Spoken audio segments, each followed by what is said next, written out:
Hello, this is Malorian, and this is the Orc Tactical Team. And what we're going to be talking about today is draw tactics. So, last episode I was talking about being a bastard, and when you go out and you're playing against people, you're going to run against people that are serious power gamers, and or otherwise you might be playing against armies that are just a bad matchup for you. The scenario is a bad matchup for you. Basically, you're going into a game knowing that it's going to be extremely difficult to win. An example might be if you're going against demons and say going against the Great Wall of Nurgle. So what that idea is a bunch of plague bearers that have the heralds and all of them, and basically you hit this wall and usually you bounce off and you lose. So you're walking into a game just knowing, what am I going to do about this? I'm probably going to lose. I'm probably going to get destroyed. And the thing is that it doesn't have to happen this way. And not all the time are there ways that you can easily beat them. Because, you could be, an average gamer with an average list against a very skilled opponent with a very optimized list. And that's just the way it is. So, what I'm saying here is that if you ever run into that situation, you can start doing something called draw tactics. And basically, the main idea behind this is that you're shooting for a draw. You might not be winning, but getting a draw is getting better than a loss. And depending on your army, this is harder to do with some than it is for others. If you're playing dwarves and you're against a really fast army, draw tactics might be very difficult. But I'll get into this. And so really there's two different ways you're going to be looking at draw tactics. One is going to be against a combat army, and another one's going to be against a very missile-oriented army.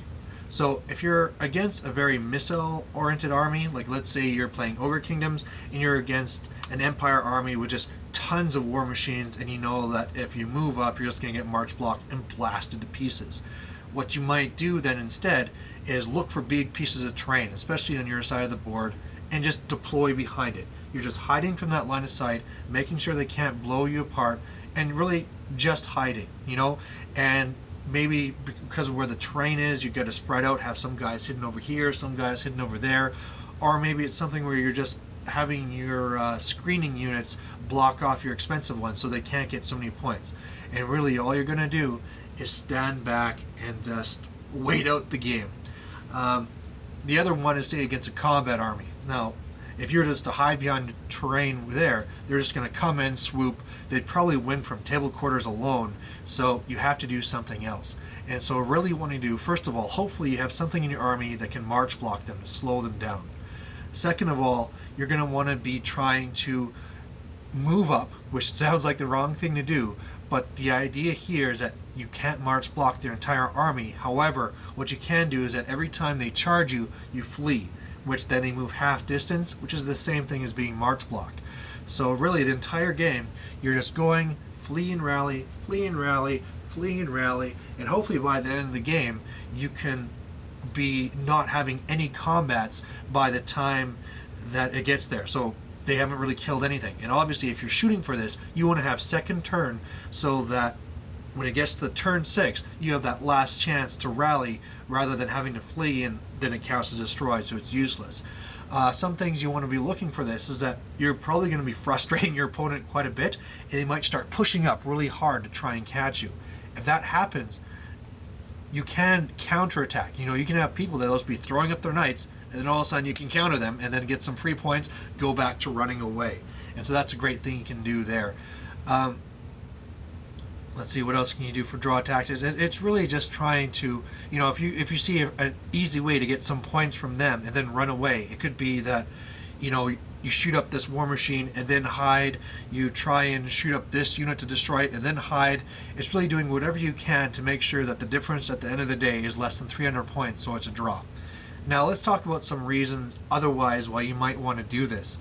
When it gets to a tournament and you're seeing there's really strong power gaming types, the big thing they want to go for every game is a massacre, a massacre, a massacre.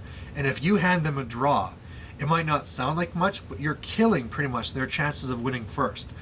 And if you think about it, if you were yourself, this power gamer, going in, hoping to destroy everyone and get first place, and then everybody just did these draw tactics, and oh boy, you didn't get anything. Of course, you didn't enjoy any of the games, but next time when you come to the tournament, you might rethink your strategy. You know what? Maybe they're doing this because they see that they can't win. I'll start taking a more balanced list. I'll start taking a more fun list so that they actually want to have a fight with me.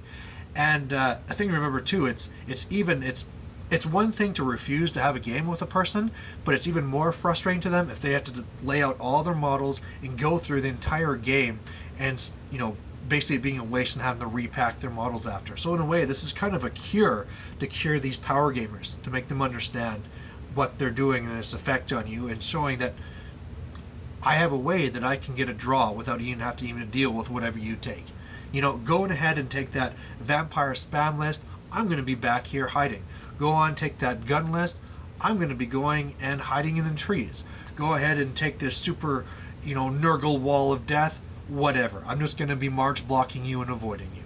So whenever you get into that situation where you're pretty sure you're doomed, just remember that you do have these tactics available to you, and that's all I want to say about it. Next time I'm going to be talking about the Empire Detachment System. This was a request from one of my viewers, and if somebody else has another request, bring it on. Otherwise, I got a ton of things I want to talk about, so if you want something, let me know so that it happens now rather than 2 months from now. So that's it, and I'll talk to you guys next week. Thanks. Bye.